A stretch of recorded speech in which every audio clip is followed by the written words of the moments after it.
নমস্কার বন্ধুরা, welcome back to my channel Tele Bengali. আমার নাম শ্রেয়া। আজকে চলে এসেছি টেলিভিশনের জনপ্রিয় তারকা জুটি শ্বেতা ও রুবেলের বিয়ে নিয়ে কিছু কথা বলতে। অনেক বছর পর আবার পর্দার জুটি বাস্তবেও বাঁধা পড়ল বিয়ের পিঁড়িতে। যমুনা ঢাকি ধারাবাহিকের সেট থেকে শুরু হওয়া যে প্রেম, তা 19শে জানুয়ারি শুভ পরিণয় পেল। সাত পাকে বাঁধা পড়লেন রুবেল দাস ও শ্বেতা ভট্টাচার্য।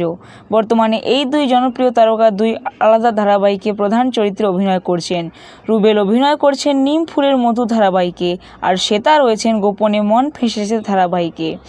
গত কয়েকদিন ধরে তাদের বিয়ের প্রস্তুতি চলছিল জোর কদমে।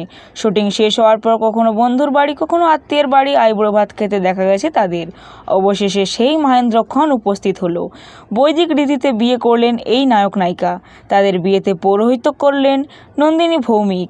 এই বিয়েতে কোনো কন্যাদান ছিল না, বরং সাম্যের প্রতীক হিসেবে বর রুবেলের কপালে সিঁদুর ছোঁয়ালেন শ্বেতা।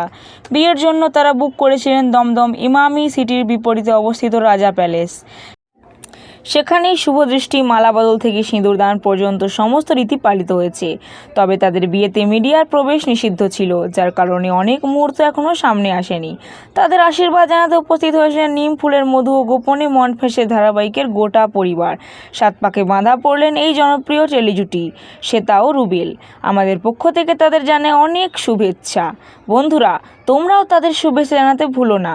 আর আজকের আমাদের ভিডিওটি তোমাদের কেমন লাগলো? ভালো লাগলে লাইক, শেয়ার না সাবস্ক্রাইব করতে ভুলো না। ভিডিওটি লাইক এবং শেয়ার করো।